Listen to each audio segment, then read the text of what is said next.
pour cet épisode Chasse au dindon au Québec.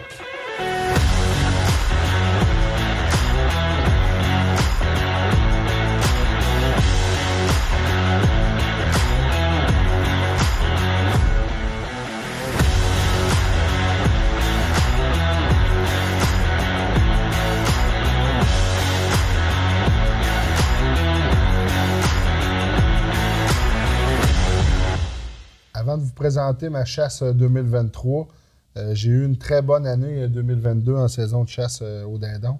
On va vous laisser sur quelques segments. Le premier segment, c'est la chasse à mon père. C'était son premier dindon à vie. Puis j'ai pu vivre ça avec lui avant qu'il nous quitte, malheureusement.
Tu démarrais.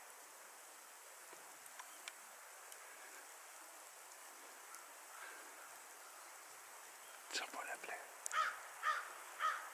Attends, vas-y. Solide, hey, tu l'as payé, c'est solide. Il aurait pu tirer. Yes, ben. Il s'est juste bien tiré, hein? Hein? Ça a pas été long, hein? Ça peut être long. Il était pas réceptif, lui, ici. Corneille, il criait, il a crié qu'une fois au début. Hein? Mais c'est beau quand il se gonfle, hein? Attendez, j'aurais attendu encore un peu, parce que Il- faire la scène plus longue, mais là. Il nous a donné ça trop facile. Je pense que c'est le plus facile depuis qu'on chasse. Je suis content, mon père, c'est la première fois de sa vie au dindon, hein, père? Première expérience. Ouais, première expérience au fusil, au dindon, puis. Pas écraseux, celle-là, c'était tiré à la tête pas mal. Puis il m'a donné ça facile. Fait que, on va aller voir ça. Ouais, les femelles, pour moi, sont même pas déjouquées. Hey, père, félicitations. Yes. Ouais, Ton père, t'as pas brisé d'écoille? Hein, père? T'as pas brisé d'écoille? Il aurait dégonflé, ils sont gonflés, ça. ouais. J'ai viré ça de la titre, ça a format été là. Début de ça, ici. Ok. Petit Jake. Ouais. Premier matin, Une chasse au dindon. belle activité, père-fils. Ouais. On remercie le guide, Bruno, d'avoir préparé tout ça. Pendant que mon père était chercher son permis, j'ai été scaté, puis je suis arrivé ici, il était là avec deux femelles, fait que je les ai perchés vraiment.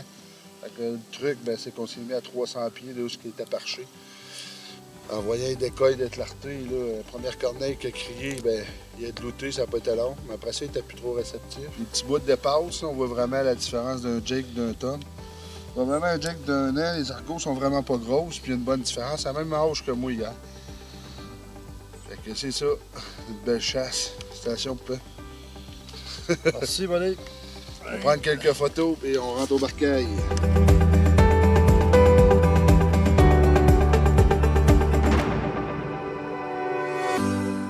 Ensuite de ça, j'ai accompagné mon oncle Renal pour sa chasse au dindon. On a réussi à avoir une belle aventure. Je vous laisse aller voir ça. Ah, mais c'est pas lui qui a répondu, c'est dans le bois que ça sent. Je sais que ça en est. Il est pas en train de pied, porter le tir, oui. Pas là. Un mec qui arrive dans le ben, il faudrait attendre qu'il se recueille sous d'arbre. Tout ce qu'il faut buter. Il faut remplir l'air, regarde. C'est un beau pinceau, ça.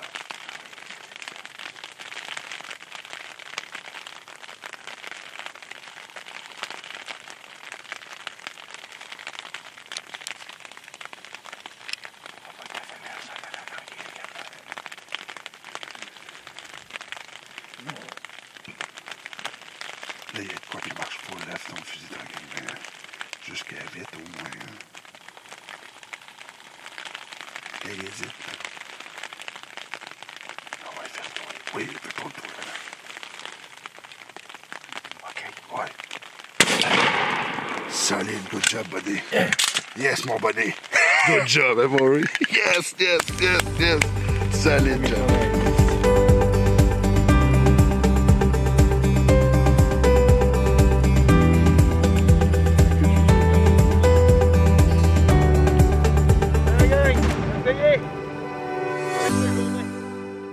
Par la suite, j'ai eu la chance aussi d'initier mon filleul Tommy.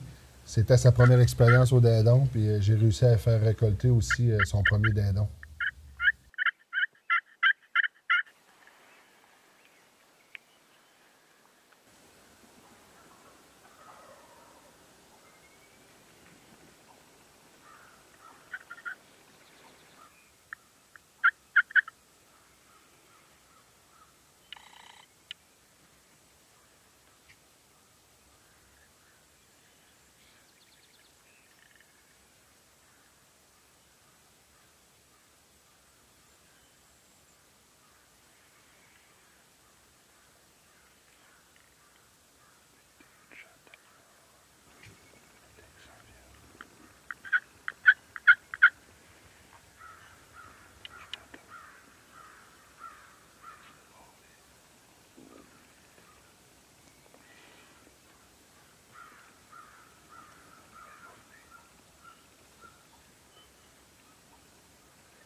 Good job, buddy.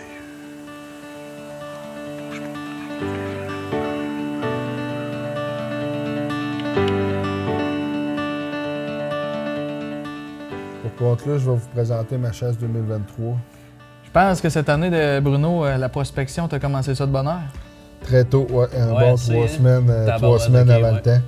Je me levais tous les matins comme si j'étais en situation de chasse, mais pour aller voir les dindons, les allées-venues, puis comment ça se passait. C'est quoi les activités, ouais. Exact. C'est probablement ça qui a mené au succès de ta chasse 2023. C'est le dindon, on le sait, c'est prospection. Ouais, ça fait partie de la game, comme on dit, c'est un game changer. Fait que la prospection fait en sorte qu'on a une meilleure chasse. On n'en fait jamais assez, là, dans le fond. Fait que plus qu'on peut prospecter, mieux que c'est. 3 semaines, on voit par contre que t'es un vrai tripeux de chasse. Puis, passionné, on aime ça. Puis dans ta prospection, on voit que tu as eu l'occasion de prendre des très belles images. Oui, vraiment. Donc, on va laisser les gens aller voir ça.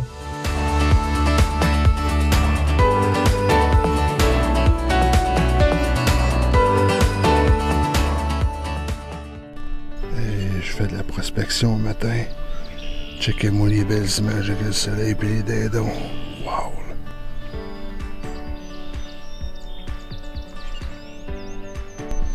De toute beauté. Faut que je parte là, mais on va aller voir d'autres clous, mais wow!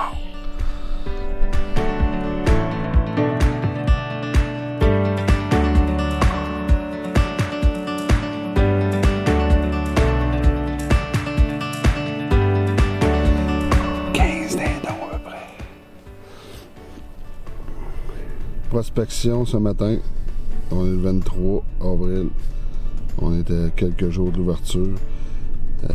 Plusieurs dindons de vue, j'en ai vu dans plusieurs de mes permissions. J'ai vu des tomes, des Jake, plus de Jake que d'habitude. C'est encourageant, il y a de la relève. Je les femelles en masse.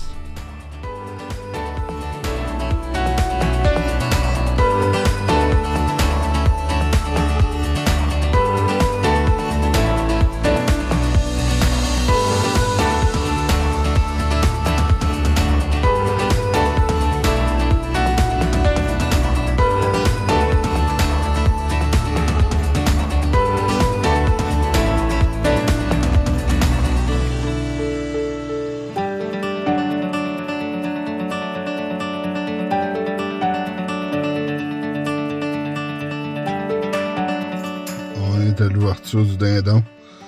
Il est 4 heures, on s'en va s'installer. L'heure légale, 5h05, je pense. Donc, je m'en vais m'installer. Amusez-vous bien. L'important, on chasse pour ça, s'amuser. Moi, de mon côté, où je m'assis ce matin, il y a 2 tomes avec quelques femelles. Donc, on s'essaie avec eux. On va tout faire pour les faire rentrer. Faire des belles images, vous montrer ça. Si les dindons coopèrent. Donc, je vous laisse là-dessus, restez à l'affût, puis je vous souhaite encore une bonne ouverture.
Inspection en 4 roues des champs moins accessibles que j'ai la permission. Fait que c'est ça pour ce soir.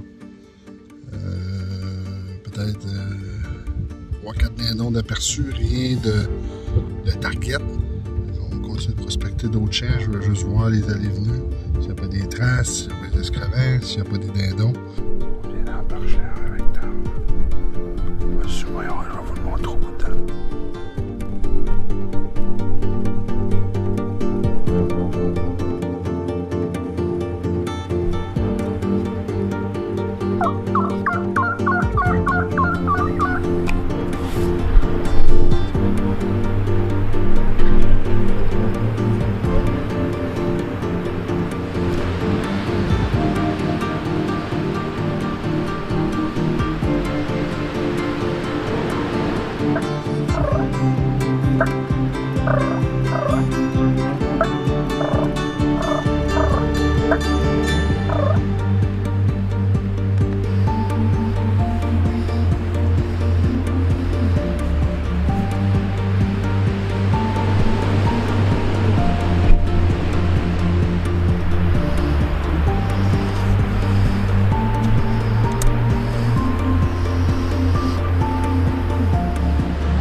Go. Ça remonte pas. Moi et Tommy, on avait perché 2 tomes hier. Donc on a décidé de venir se placer à même pas 300 pieds d'eux autres. La femelle est encore là-bas là, en ce moment. Hein. Mon dindon il est là, il y avait 2 tomes. Tommy est à terre là. Malheureusement, Tommy a raté ici. En tout cas, il est parti à voler puis il a raté un petit peu plus loin. Fait que on s'avait dit 1, 2, 3, go. Moi, je tirais à gauche, Tommy à droite. C'est ce qu'on a fait, mais c'est jamais facile un doublé, sérieux. Ça me fait un peu... Je suis vraiment déçu parce que pour Tommy, je suis déçu, ça aurait été le fun de les voir coucher les deux là, mais en même temps, je suis content pour mon Tom. On va aller voir ça, on va attendre la famille là-bas, là, on va pas trop l'énerver. Dans l'autre tente, on s'est installé, je pense que le setup était parfait, je pense. On hésitait un petit peu parce que notre Jake a tourné, si vous regardez, il était rendu de cul à eux à cause du vent. Mais sinon, je pense que le setup était parfait. Là. Ça n'a pas pris de temps, ils sont déperchés, ils sont en vie. Ouais, fait que c'était ça le setup qu'on avait à matin. Moi et Tommy, on a choisi les chaises tentes parce que une tente au vent qu'il fait là, il faut qu'elle s'aille bien piner. Puis on le sait qu'à noirceur, à marcher ça et tout, c'était plus facile. En s'assisant, ces chaises, c'est sûr que ça part pas au vent. Plus facile à rentrer dans le bord du bois. Puis ici, vous voyez, on a un peu de neige au bord. Fait qu'on pouvait pas planter une tente. On voulait vraiment être à 300 pieds d'eux autres. Fait que c'était le setup parfait. C'était ça notre setup aujourd'hui. Juste de valeur pour le deuxième tome. Mais on va s'en reprendre, hein, Tommy? Ouais. Chasse, on est lundi, fait qu'il reste du temps en masse. Bonne chasse, les amis!